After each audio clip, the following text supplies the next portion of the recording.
What we're going to do in this video is get a little bit more practice constructing Lewis diagrams, and in particular, we're going to try to construct the Lewis diagram for formaldehyde. Formaldehyde has one carbon, two hydrogens, and an oxygen, CH₂O. So pause this video and have a go at it. Try to construct a valid Lewis structure or a Lewis diagram for formaldehyde. All right, now let's do this together. Now, the first step, and we saw this in a previous video, we want to think about all of the valence electrons for this molecule. So we want to account for the valence electrons. Now, the reason why we want to do that is so that while we're trying to create this structure, we are making use of all of the valence electrons. And to figure out how many total valence electrons we have, we can look at a periodic table of elements. We can see that carbon, it's in that second row, in that second period. So its second shell is its outer shell. And in that shell, it has 1, 2, 3, 4 valence electrons. So carbon has 4 valence electrons. A neutral free hydrogen atom is going to have 1 valence electron, but we have 2 of them here. So it's going to be 2 times 1. And then oxygen, it also is in the second period. And in its second shell, it has 1, 2, 3, 4, 5, 6 valence electrons. And so the total valence electrons in this molecule are going to be 4 plus 2, which is 6, plus 6, which is equal to 12 valence electrons. Now, the next step is to try to draw a structure. Try to draw single bonds, I'll say single bonds. And a key question is, what do we think is going to be our central atom? And the rule of thumb is the least electronegative atom, that is not hydrogen, is a good candidate for our central atom. So we can rule out hydrogen. So between carbon and oxygen, we know that oxygen is one of the most electronegative atoms. Well, one of the most electronegative elements on the periodic table of elements. It's very close to fluorine. And so carbon is a good candidate for the central atom. So let's put the carbon right over here. And then let's put these other atoms around it. We could call them terminal atoms. So let's put our oxygen right over there. And then we have two hydrogens. Hydrogen there, a hydrogen there. And let me draw the bonds. So that's a single bond. That accounts for 2 valence electrons. That accounts for 2 valence electrons. That accounts for 2 valence electrons.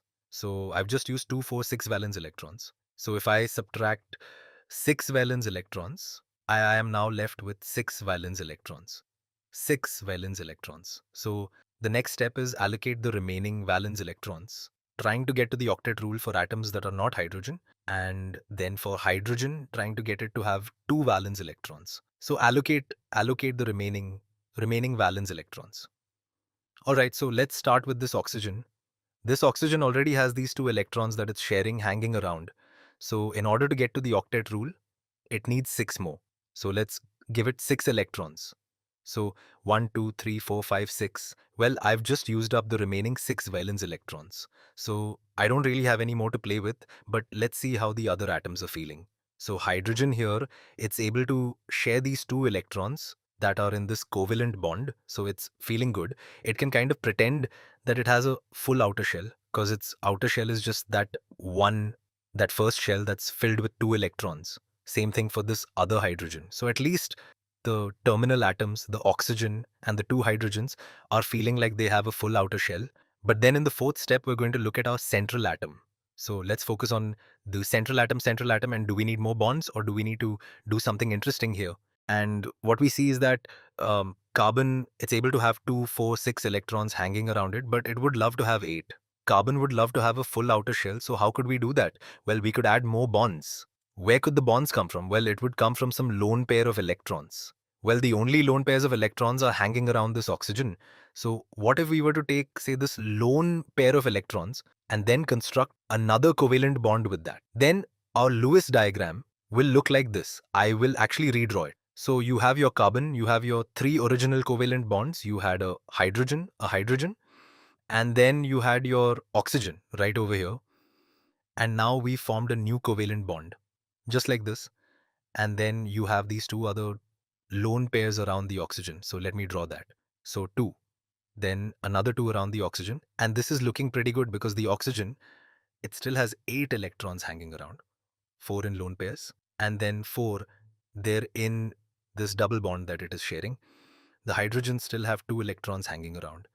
They're able to share the electrons in each of these covalent bonds. And now the carbon is participating in, you could think of it as 4 covalent bonds, 2 single bonds and 1 double bond. So each of those have 2 electrons associated with it. So it has 8 electrons hanging around. So this is looking really good as a legitimate Lewis structure or Lewis diagram for formaldehyde.